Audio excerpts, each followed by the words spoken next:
Peraí, Giovanni. Então, que tá começando a gravar, beleza. Agora eu vou compartilhar um slide aqui com vocês. Então é o seguinte, uma das coisas que a gente tem quando vai falar de gestão é gestão da informação, né? E isso ficou muito popular de um tempo para cá, das pessoas falarem, não, a gente precisa, porque só dados não são suficientes, a gente precisa coletar dados e tal, mas transformar isso em informação, e que essa informação ela vai, de alguma forma, ajudar a gente no processo de gestão, de decisão e assim por diante. Só que aí, o que que aconteceu? O povo começou a dizer: "Pois é, só que o problema é o seguinte, tem informação de tudo quanto é lado, a gente precisa de alguma forma garantir que essa informação chegue para a gente quando a gente precisar". E aí o pessoal começou a falar de gestão da informação, falou: "Olha, nós temos que gerir a informação que a gente recebe". E aí, olha só que doido, né? Tem algumas coisas aqui que pra gente já são meio tipo, ah, sério? Que tinha uma previsão, por exemplo, que era a lei de Moore, que o poder de processamento dos computadores dobraria e o custo cairia. E a gente viu isso acontecer na prática, né? Enquanto um computador não era uma coisa que era possível de ter em casa, de repente todo mundo tem condição de ter um computador em casa e mais do que isso, a gente foi parar com mini computadores na mão, que são os nossos celulares. Então, assim, é algo que a gente viu a expressão disso na nossa vida, né? A gente provavelmente até vocês já nasceram num momento assim que esse acesso à informação já era muito mais democratizado, e isso é uma realidade. Agora, o que que acontece? A gente tem uma quantidade absurda de informação, né? Então a gente tem muito dado, muita coisa assim que você tem ao alcance da mão, mas a questão é como que você gere isso, como é que você usa isso a seu favor. Eu lembro que quando eu comecei a trabalhar nas empresas da minha família, uma das coisas que eu tinha que fazer era garantir que meu pai tivesse em determinado lugar, em determinado dia, para dar uma palestra para alguém. E na época não existia Google Maps, não existia mapas na internet. Já tinha internet, a gente já usava a internet, mas você comprava passagem com a agência, né? Então tinha pouca opção assim para você comprar online e tinha um problema de mapa. E aí a pessoa me ligava e falava assim: "Ah, eu moro em Pirapora do Oeste". E aí eu falava: "Ah, qual que é o aeroporto mais perto?". "Ah, é, sei lá, São José dos Campos". Bom, aí primeiro que eu não tinha informação de quantos voos tinha para São José dos Campos toda semana.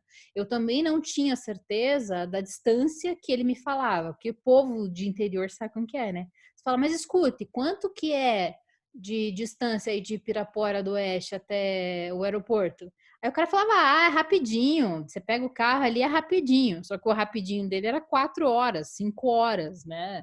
Ou às vezes era uma distância pequena, tipo 100 quilômetros, só que em estrada de chão pequenininha, e aí demorava horas para chegar.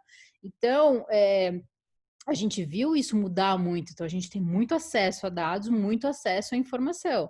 A questão é como é que você decide, né? O que que fica para você, como é que você decide o que que vai ser de fato importante e o que que você decide para você vai parar para ler determinada coisa. E aí, os caras começaram a pensar o seguinte: olha, nós temos que arranjar um jeito de gerir essa informação, de garantir que essa informação fique dentro da empresa, da organização, e que a gente tenha uso assim de uma forma criteriosa e bastante única, que isso vire para a gente uma competência, uma capacidade, né, uma vantagem competitiva. E aí, aqui, olha só, ele tá. eh, não, essa mensagem do Giovanni já é antiga, né, eu acho. Que não estava aparecendo. Tá aparecendo, né, os slides, sim. Deixa eu até botar assim. Tá. Então, olha só, os caras até dão uma importada aqui da lógica do VRIO. Lembra do VRIO da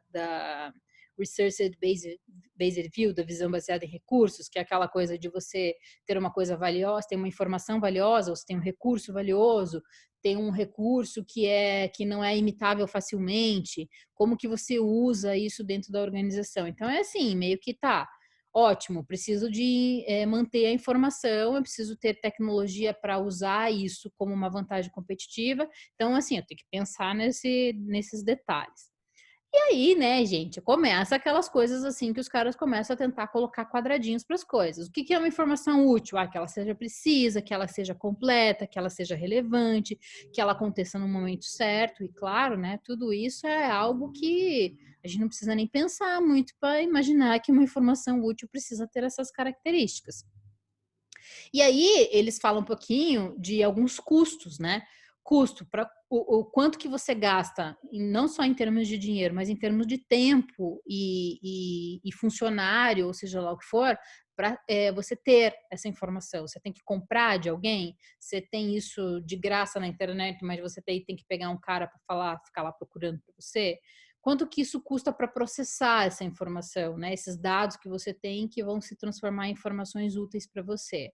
Quanto que custa para você armazenar isso? E isso aí agora vocês têm que pensar o seguinte, que quando os caras começam a preparar isso, eles estão pensando assim, tá, eu preciso pagar um servidor, não sei aonde, para fazer isso. E hoje você tem uma diminuição, inclusive, de custo para isso, né? Você tem servidores nas nuvens aí que você pode simplesmente colocar o teu material lá. Quanto que eu gasto para recuperar, se eu tenho algum problema, se eu preciso pegar essas informações, e qual que é o custo da comunicação que você tem para transmitir essa informação de um lugar para outro. Então, assim, óbvio, pensando numa lógica aí de custos, de como que isso viraria, como que essa informação custaria para sua empresa. E aí ele vai falar: olha, dá para coletar informação manualmente, dá para coletar eletronicamente. E, obviamente, no mundo que nós vivemos, basicamente a gente faz toda essa coleta, quase 100% disso, de uma forma eletrônica, né? Porque é até mais fácil de organizar depois. Você pega lá os dados já estão todos lá no computador e você processa aquilo já diretamente no computador. Então, inclusive, fazer pesquisa e tal, muito mais fácil fazer assim. E aí eles têm alguns termos aqui que vamos falar até para vocês assim já ouvir isso em algum lugar. Então, um dos termos que o pessoal de marketing vai ouvir muito isso, os marqueteiros, atenção, marqueteiros, para um termo que é muito do mundo de vocês, data mining, que é a mineração de dados, data de dados e mining de mineração, do mineiro, né? Que é uma lógica assim de você minerar dados. Então, data mining é o processo de você minerar dados de alguma coisa que te interessa. E o data warehouse é onde você armazenaria esses dados que foram minerados. Então, warehouse é como se fosse um estoque, né, um armazém. São data de dados e warehouse do lugar que você armazena isso, e obviamente, normalmente ele é digital. E aí você pode ter sem erros. Ah, então, porque então, Matheus, bonito, né? Eu acho lindo quando as pessoas fazem essas afirmações. Olha lá a descrição do data warehouse que o Matheus notou muito bem. Armazena enormes quantidades de dados preparados para data mining, sem erros e nem redundâncias. Numa lógica assim, olha, não vou ter dados duplicados, não vou ter dados tudo errado, não vou ter coisa que seja tudo descambelada, né? Então, assim, no mundo perfeito, o data warehouse seria isso, né? Ele estaria armazenando só coisa muito redondinha, muito lindinha, muito amadinha, que coisa linda. Nunca vi acontecer, mas eu acho bonito escrever isso no livro, né? Então, por isso que eu passei até direto, né? Como assim, sem erros e nem redundâncias? Eu acho assim, né? Como meta, acho lindo. Como realidade, tenho minhas dúvidas. Inclusive, a gente usa lá na PUC o Power BI, que é Power Business Intelligence, que é um serviço da Microsoft e que ele é um. É.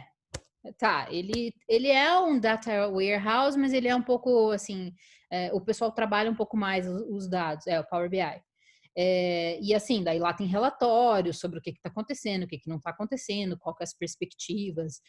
Daí no caso, né, da PUC especificamente, a gente tem informação sobre evasão de aluno, tem informação sobre todas as escolas, tem informação sobre o número de alunos ingressantes, o número de vestibulandos. E Giovanni, porque assim, ele é uma ferramenta bem poderosa, assim, né? Com um monte de informação, mas tanta informação que às vezes fica até difícil de você analisar tudo, né? Porque é, realmente é uma ferramenta bastante poderosa, mas ela é uma ferramenta com muita informação. E aí a questão é o que você faz com aquela informação? Como é que você vai coletar tudo isso? E aí, assim, Giovanni, o Excel, eu gosto muito do Excel, eu acho o Excel uma ferramenta super poderosa. Só que a diferença do Power BI é que ele não é uma planilha para você inserir coisas, ele é muito mais uma ferramenta assim, de conexão de dados, de conexão de informações, etc e tal. Eu não sei, eu acho que o Excel ainda tem seu lugar, eu acho que inclusive para vocês, viu, pessoal? Sempre tem curso de Excel na PUC, de Excel básico, intermediário e avançado. E, cara, dá para fazer muita coisa com Excel, muita coisa mesmo. Então, é uma opção aí. Para um pedaço de um artigo que eu fiz agora há pouco tempo, eu coletei dados, daí eu fiz uma, uma análise qualitativa, né? Eu fui fazendo tipo uma análise de conteúdo abdutiva, e aí eu fui pegando informações e fui agrupando aquilo. Aí depois que eu fiz um agrupamento, eu exportei tudo para o Excel, e aí eu tinha e depois daí eu organizei as coisas no Excel, e depois do Excel ele foi para um software de análise multivariada. Então, foram 3 grandes processos, assim, o Excel foi fundamental, porque aí eu fiz uma matriz quadrada de 170 por 170, acho que era isso. E aí eu conseguia cruzar algumas informações e, cara, foi super legal, assim, usar o Excel, que é uma ferramenta que todo mundo tem acesso, né? É, Isabela, assim, o que eu acho de análise estatística? Eu acho que você tem que entender o que você está tentando, aonde você está tentando chegar, porque só apertar os botões, quer dizer, é fácil e é difícil ao mesmo tempo. Então, eu fiz estatística muitas vezes. Eu fiz estatística que é a estatística normal, que eu fiz na graduação, mas daí no mestrado eu fiz estatística, no doutorado eu fiz estatística 1 e 2, e no doutorado de novo eu fiz estatística de novo. E a minha maior dificuldade com estatística é que é o seguinte: normalmente é assim, daí você aperta aqui, daí nananã, daí agora você tem um asterisco aqui, e daí pronto. Aí você fala, cara, mas qual que é a lógica disso? Por que uma coisa está sendo misturada com a outra? Qual que é a lógica de você olhar esse tipo de informação? Então, isso sempre me irritou muito. Aí eu até encontrei um livro que é muito legal. O nome do livro é Como Mentir com Estatística. É sensacional o livro, porque daí o cara fala, na verdade, você pode fazer o que você quiser com estatística, porque dependendo de como você alinha os dados, você dá a impressão que é uma pesquisa que faz todo sentido, né?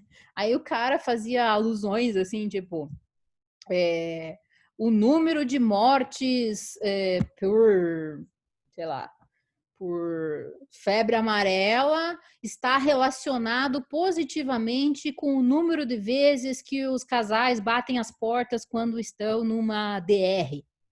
Aí você, porra, meu, como é que o cara fez uma misturança dessa?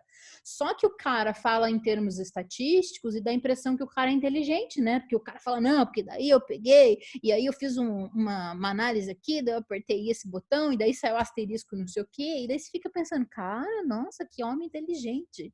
Mas aí você vai ver mesmo, a hora que você vai desamarrar aqueles dados, você vê que é tudo vazio, né? Que o cara simplesmente pegou um monte de técnicas, aplicou de fato as técnicas, mas os relacionamentos que ele fez são absurdos, absurdos. Tô lendo aqui o Giovanni, que o primeiro dia de aula, o professor de estatística entra na sala com um livro resumido de 200 páginas. Eles tiraram a estatística da nossa grade, agora é só matemática financeira e análise de... Giovanni, é porque assim, na realidade, tá, eu já tô aí falando de coisas que não tem nada a ver com a história, mas vamos lá, né? Vamos para as partes das curiosidades. O que aconteceu? Quando a gente teve que reestruturar os cursos, todos os cursos da PUC inteira foram repensados. A gente fez ementa para tudo de novo e os planos de ensino todos foram mudados e todas as grades foram mudadas também. O que acontece? Muitas disciplinas mudaram de nome, mas não necessariamente mudaram totalmente de lógica interna, né? Então, por que ficou a matemática financeira? Porque é uma lógica de você entender um pouco assim da questão de porcentagem, juros, etc e tal, e análise de métricas, que é assim, como que você analisa aqueles dados que você tem como resultado. Então, é por isso. Mas eu sei que tem, por exemplo, Business Statistics, que tem em inglês, inclusive ainda, que é estatística, uma estatística relativamente básica. No nosso curso colocaram bioestatística. Olha aí, Gustavo. Continua sendo estatística, mas daí o caso, em vez de vocês analisarem a estatística financeira, vocês veem quantos gatos morreram na cirurgia. A estatística é a mesma, na verdade o processo estatístico é o mesmo, só que a diferença é que a aplicação dele, né, é tipo isso. Agora, é aquele negócio, gente, às vezes a gente precisa responder algumas pressões específicas e aí a gente responde do jeito que dá, né? Então, qual que é a diferença de estatística para bioestatística? Na minha opinião, quase nenhuma. A diferença é que você usa a estatística aplicada, então, né, para o caso. Mas deve estar preocupado com o caso.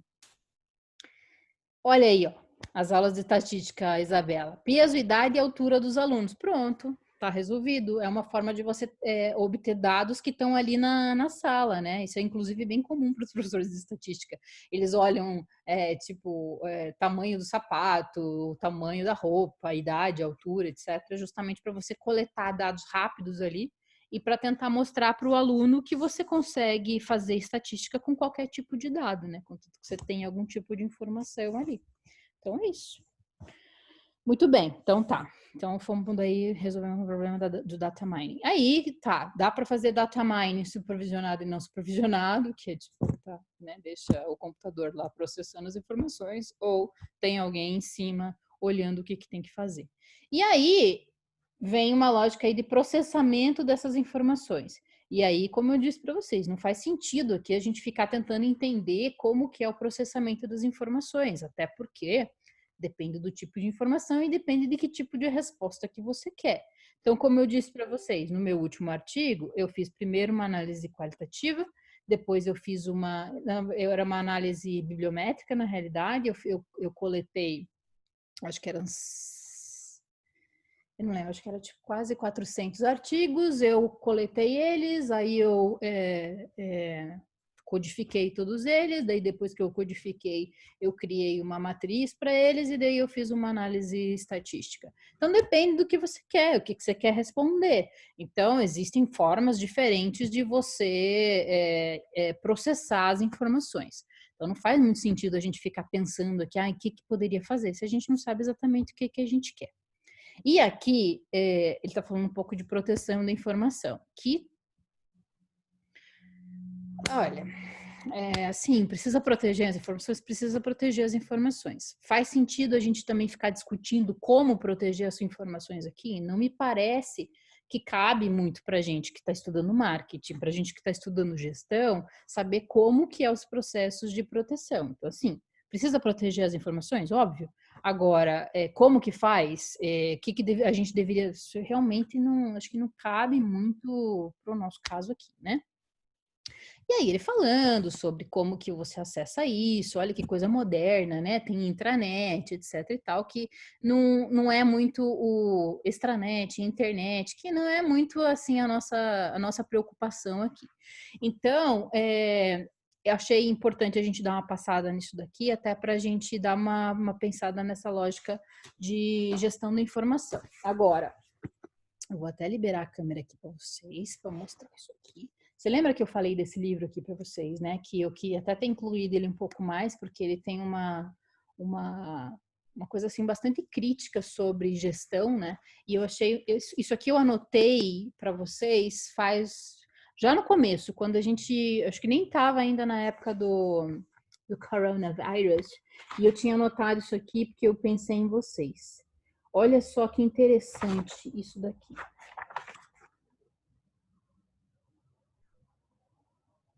Não sei se eu leio depois. Folclore. Folclore. O gerente depende de informações agregadas, cuja melhor fonte é um sistema formal. As pressões do ambiente gerencial não... Bom, essa parte...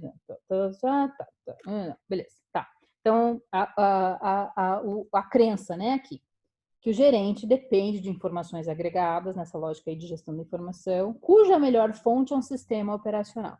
Aí esse cara foi pesquisar com diversos gestores e tal, e aí o que ele descobriu? Fato, os gerentes tendem a preferir mídias informais de comunicação, especialmente as orais, telefonemas e reuniões, e as eletrônicas, e-mails. E aí o cara falava aqui, aqui ó. A única reclamação de alguns executivos-chefe sobre os sistemas de relatórios internos que recebe era a quantidade ou o tamanho dos relatórios, que tinha a tendência de não parar a crescer e que se tornava impossível de ler todos. Esses relatórios formam uma parte do lastro de papel sobre a mesa de um executivo ou em suas pastas, o que causa uma agonia mental. E aí eu lembro de ter marcado uma parte aqui que o cara... Olha lá. Não é a informação do tipo geral que ajuda um presidente a ver o que está em jogo. É um resumo, não são as pesquisas, não são as combinações interpretativas amenas. São os detalhes tangíveis reunidos na sua mente, esclarecem o lado oculto das questões à sua frente. Ou seja, o cara começa a falar o seguinte, ó. É preciso enfatizar que, ao contrário de outros trabalhadores, o gerente não abandona o telefone, a reunião ou o e-mail para retornar ao trabalho. Esses contatos são o trabalho. E aí, o que o cara fala? Ele fala, olha, o boato, a especulação representam uma boa parte da dieta informacional dos gerentes. Então, o que o cara está falando nesse capítulo aqui? É que o número de linhas, Karina, para dar a informação, aí, o que acontece? Aí deixa eu falar uma coisa em off aqui para vocês, tá? O gestor, o cara que está ali na linha de frente, liderando tal, não sei o quê, ele precisa parecer um cara que realmente sabe o que está fazendo. Então, uma das coisas que acontece é que o cara tem que dar a sensação de que ele está no controle, que ele sabe direito o que está acontecendo. Então, que ele pega todas essas informações, ele lê tudo, e ele, né, ele interpreta tudo, e ele só toma decisões baseadas em coisas extremamente, assim, sabe, sólidas, bem pesquisadas, etc e tal. O que eu tenho visto como experiência, e que isso está confirmado aqui no livro do Mintzberg, é que o cara não vai dizer, o gestor não vai dizer para ninguém assim, não me manda o relatório que eu não tenho tempo de ler. Ele não vai dizer isso. Então ele fala, cara, não, manda, Power BI, adoro, nossa, sensacional. Só que ele não tem tempo de fazer toda aquela análise, porque senão ele passaria o dia inteiro lendo relatórios. Por isso que essa lógica da gestão de informação, ela tem um certo quê aí para considerar. Porque o que acontece? Não basta a gente coletar dados e criar informações a partir disso, se a gente não tem como processar no nosso dia a dia. E aí o que eu achei super interessante aqui que ele fala sobre gestores, eu achei sensacional. Ele fala assim: ser superficial é um risco ocupacional do trabalho gerencial, certamente em comparação com o trabalho especializado, que a maioria dos gerentes realizava antes dos ter seus empregos atuais, de gerente, de gestor, né? Para ter sucesso, o gerente precisa se tornar proficiente em superficialidade. Porque o que acontece? O gerente tem que tomar muita decisão, ele tem que resolver muita coisa, ele tem que ficar em muita reunião, ele tem que atender muita gente, ele tem que falar com um monte de gente. Ele não consegue se especializar em determinada coisa. Então, ele tem que saber um pouquinho de tudo o tempo todo. Então, não dá tempo de parar para ler trocentos relatórios, etc e tal. A grande função do gestor é manter as coisas funcionando, é ser um líder, é ouvir o cara e dizer, não, beleza, faz, não, beleza, não faz. Então, assim, ele é um maestro, ele não é o cara que executa. Sendo um maestro, ele tem muito tempo que ele precisa utilizar fazendo essa regência. Se ele usa muito tempo fazendo essa regência, ele não tem condições de grandes aprofundamentos em nada. Então, isso é uma coisa muito importante aí sobre gestão de pessoas, de projetos, etc e tal. Então, o cara que é gestor, ele age diferente do cara que é um especialista em alguma coisa. Então, por exemplo, com que um professor, né? O professor não necessariamente é um gestor. Por isso, você tem essas diferenças aí sobre quem está gerindo e quem não está. E aí a gente resolve o problema da... O problema não é um problema, né, gente? É a questão aqui da gestão da informação. Certo?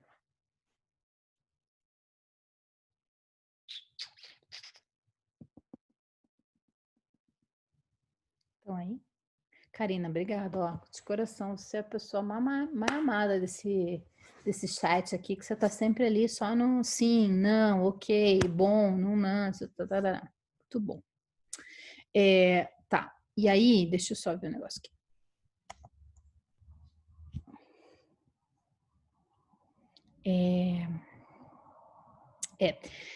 Na real, assim, ó, deixa eu até abrir para vocês. O outro que a gente tem aqui, não, no Power BI, não, é esse aqui, que a gente tem aqui, fala sobre gestão de operação de serviço de produto. E aí, o que acontece? Gestão da operação, a gente tem disciplina que trata só disso. De serviços e do produto em geral, né? Principalmente pessoal de marketing, né? Gerenciamento de serviço e produto é uma coisa que é muito forte para vocês aí. Então, eu quero mostrar assim duas coisas aqui em questão de gestão da operação e gestão de produto e serviço, só para vocês assim, tipo, já ouvi isso em algum lugar, tá? Então, assim, a lógica de gestão de operação e gestão de produção, deixa eu só botar vocês, o chat de vocês aqui em cima. Aí. É óbvio se preocupar com o desempenho, né? Então, assim, mais produtividade, menos produtividade, então você tem sempre essa preocupação, tá? Como é que eu faço para minha empresa ser mais produtiva? Então eu preciso produzir melhor, com menos custos, com mais agilidade, com né, menos dinheiro e com mais resultados, melhores resultados, essa é a lógica. Então, lógico que produtividade é uma coisa que se preocupa aqui. Uma das coisas que eu queria mostrar para vocês teve uma época que ficou muito popular a gestão da qualidade. Então, assim, era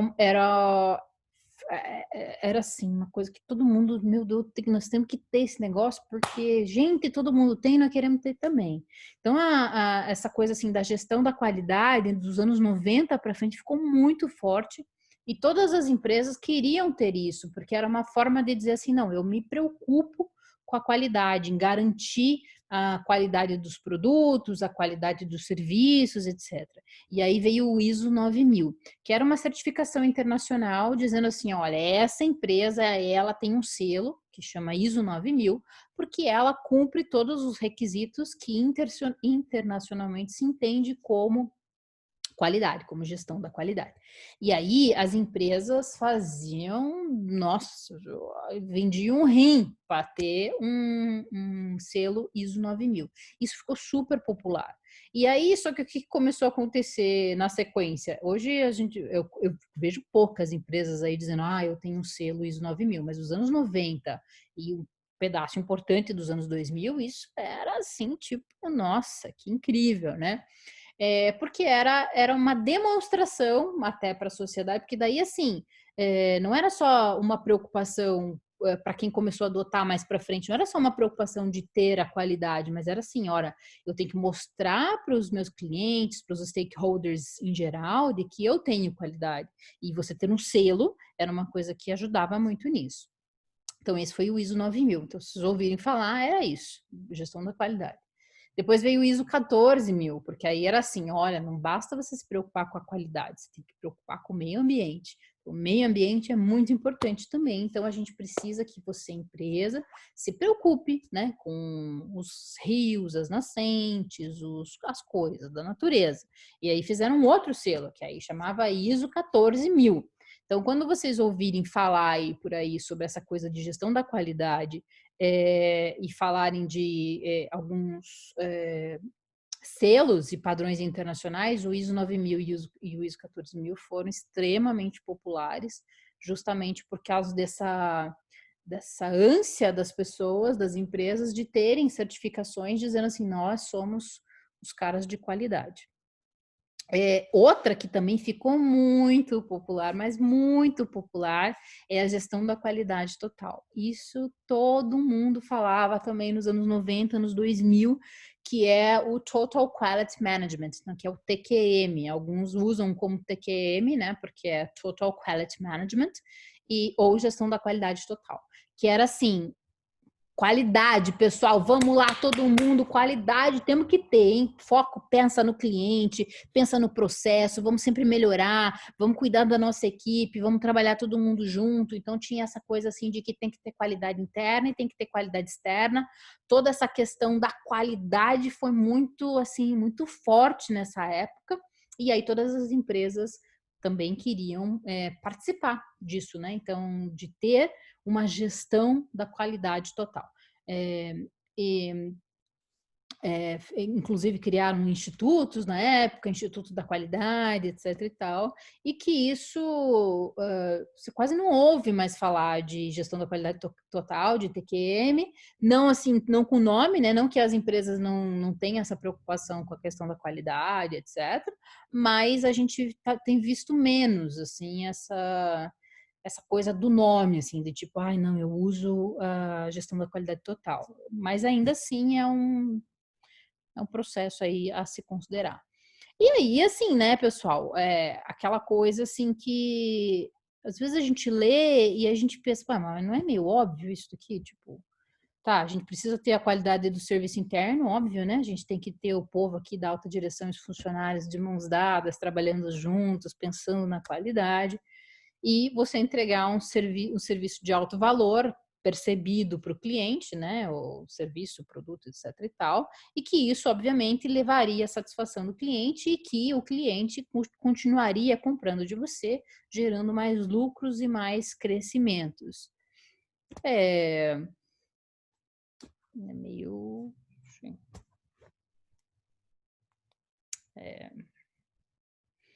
Às vezes o óbvio precisa ser dito. Vamos encerrar esse cadeia de serviço-lucro com o óbvio, às vezes precisa ser dito, né? Então, claro, manter qualidade internamente, entregar qualidade, e essa qualidade voltaria como uma forma de fidelização do cliente, fazendo que a sua empresa crescesse.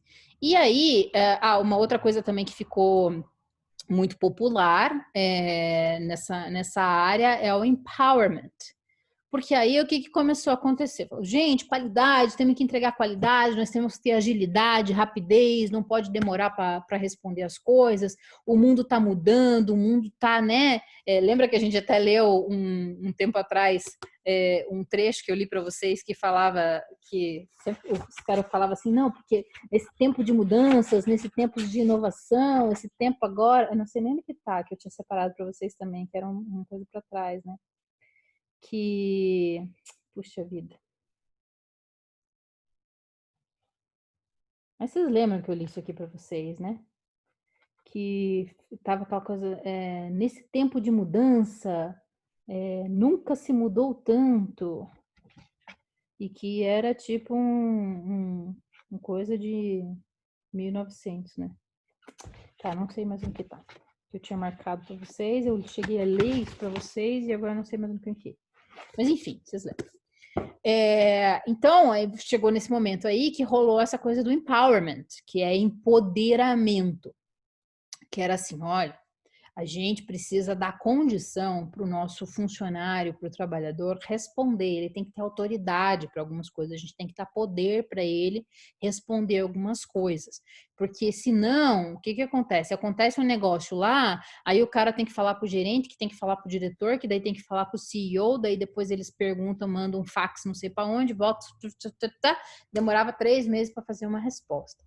Então, eles começaram a dizer o seguinte, ó, a gente só vai conseguir qualidade, esse negócio que a gente está procurando aqui, se a gente empoderar os nossos funcionários. E aí depois começaram a chamar os funcionários de colaboradores, depois passaram a chamar de colaboradores de talentos, agora já estão falando de colaboradores de volta mesmo, ficou por isso mesmo. Mas a lógica era isso, você dá a condição para o cara responder. Então, isso foi um movimento muito forte que aconteceu, que era do empowerment. É bonito na teoria, mas é bem difícil de praticar, porque a partir do momento que você diz que o cara pode decidir, se ele decidir, você não pode criticar. Então, pensa aí, né? Cadê nossas amigas aqui do jurídico? É a Daniele, né? Ou é a Karina? Eu sempre me confundo as duas. Da coisa de advocacia. É a Karina, muito bem. Karina, pensa aí. Digo assim, não, agora estamos num processo de empowerment da Karina. A Karina agora decide as coisas, tudo. A coisa é, Karina, você está tranquila para decidir todas as coisas que você agora falou, não, qualquer coisa, agora é a Karina que decide. Você fica tranquila para decidir as coisas em nome dos outros? É bom, né? Pois é. Então, essa é uma das coisas aí que aconteceu também com o empowerment, né? Porque daí o cara, o trabalhador, ele falava assim, cara, mas eu não quero decidir sobre isso. Porque por mais que vocês queiram me dar o poder de decidir, eu não quero a responsabilidade de decidir o negócio dar errado e depois o troço, né, lasca pro meu lado. Essa é uma das coisas. E a outra coisa é que tinha gente que decidia, não, beleza, então eu decido. Só que é o seguinte, eu decidi, então agora a decisão é minha, então vocês vão ter que bancar a minha decisão. Então, esse movimento aí de empowerment é algo muito bem, Karina, tem que decidir mesmo. Mas, e aí você tem que pensar assim, como que isso poderia funcionar dentro de uma organização. E outra coisa, né? Quando você tem uma organização menor, é muito mais fácil vocês acordarem determinadas coisas do que quando você tem uma organização lá com, sei lá, 300 funcionários e aí alguém faz uma decisão e que impacta grandes áreas da organização. Então, essa lógica do empowerment foi muito nessa linha. E a última coisa que eu quero falar para vocês não é nem sobre processos de produção, é só esse aqui, ó, porque esse aqui aparece muito ainda, tá? Que é um sistema de just in time. Ele é um sistema de estoque que ficou bastante famoso e é just in time porque assim é só no momento, né? Então assim você não tem o pessoal do Just in Time eles pensam assim, eu tenho uma organização tão enxuta, tão estruturada, que eu me organizo com o meu fornecedor e me organizo com o meu cliente. E aí eu não fico com um monte de coisa estocada, esperando para produzir. E eu também não fico com um monte de coisa estocada para vender. Eu compro a matéria-prima e eu já produzo para aquele cliente tudo de uma forma bastante enxuta, assim, de uma forma just in time. Então, o just in time ficou bastante popular e isso assim, existe uma tentativa muito forte ainda de grandes empresas que são manufatureiras, né, as que trabalham com manufatura, de optar por esse tipo de estoque e esse tipo de tendência de produção para você não ficar com um monte de coisa parada lá. Então, just in time é um nome assim que vocês vão ouvir bastante quando fala sobre algum sistema de produção e um sistema de estoque. Então, esse era um que eu queria lembrar aqui, só para vocês, tipo, não, just in time já ouvi em algum lugar, tá? E é isso. Simplesmente isso. Professora, pode voltar esse último slide, por favor?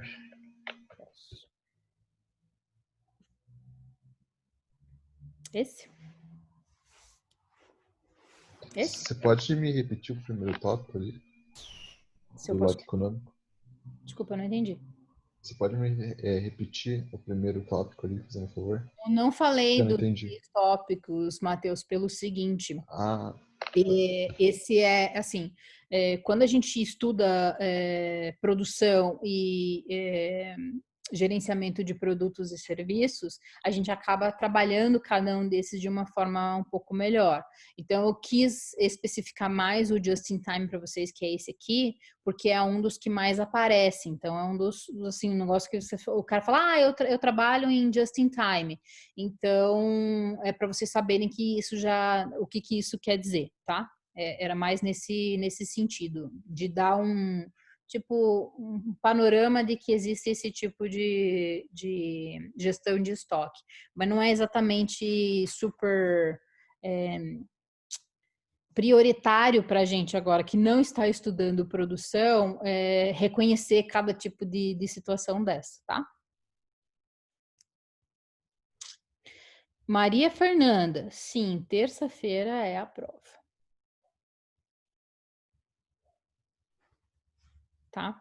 Até por isso eu não queria socar muita informação nova em vocês aí, pra vocês não ficarem, meu Deus do céu, tem mais um monte de coisa que vai para prova, né? Então, assim, o meu objetivo hoje era tentar uma coisa assim um pouco mais soft, mas assim, olha, existe um panorama geral de algumas coisas aqui, mas é que não é o objetivo, não é tipo, eu tenho que saber fazer, eu tenho que saber executar, eu tenho que decorar tudo, tá? Posso parar a gravação? Dúvidas aqui, não? É bom, gente, que daí eu gravo essas coisas aqui, aí eu vou botar no YouTube